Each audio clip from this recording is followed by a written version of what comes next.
বন্দ্যোপাধ্যায় যিনি সংখ্যালঘুদের বিশ্বাসের আমানত তিনি বলেছেন আমি জীবিত থাকতে দেহে শ্বাস থাকতে রক্ত থাকতে আমরা ওয়াকফ বিল এখানে লাগু হতে দিব না। যেমনটা রাজনীতি তো আছে, এটা পরিষ্কার।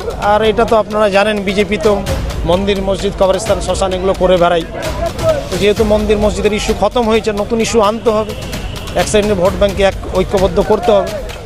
तृणमूल कांग्रेस माइनॉरिटी सेल की ओर से रानी रासमोनी रोड में एक महासमावेश का आयोजन किया गया, जहां पे वक्फ बोर्ड के विरोध में आज तृणमूल कांग्रेस जहां पे एक तरफ मैदान में उतर चुकी है, वहीं दूसरी तरफ तृणमूल कांग्रेस के गद्दावर नेता इटाहर के विधायक और माइनॉरिटी सेल के प्रेसिडेंट ने भी बीजेपी पे निशाना साधते हुए कहा कि बीजेपी मंदिर मस्जिद सब जगह पे राजनीति करती है और हर वक्त लोगों के बीच झगड़ा लगाने की कोशिश करती है। हालांकि मोशर्रफ हुसैन ने बीजेपी पे तो निशाना साधा ही, साथ ही उन्होंने सभी को एक साथ रहने का निर्देश भी दिया ताकि हम सब एक साथ रह सके। मोशर्रफ हुसैन ने और क्या कुछ कहा, आइए सुनते हैं।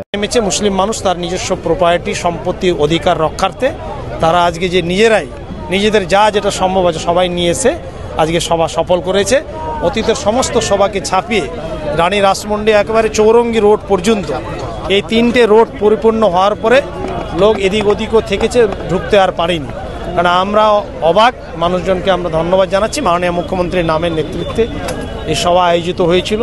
সংখ্যালঘুদের ওয়াকফ প্রপার্টি বা অন্যান্য প্রপার্টি যাতে বিজেপি ষড়যন্ত্র করে দখল না করতে পারে তার জন্য তারা সবাই এসেছিল। সভা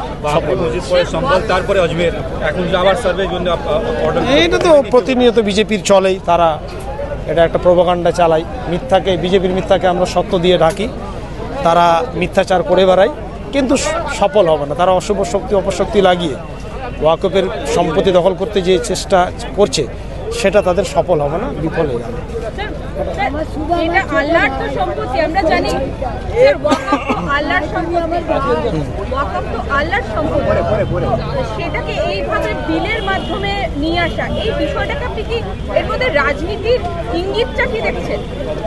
রাজনীতি তো আছে, এটা পরিষ্কার।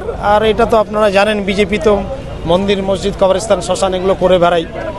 তো যেহেতু মন্দির মসজিদের ইস্যু খতম হয়েছে, নতুন ইস্যু আনতে হবে, এক সাইডে ভোট ব্যাংকে এক ঐক্যবদ্ধ করতে হবে, কিন্তু সেটা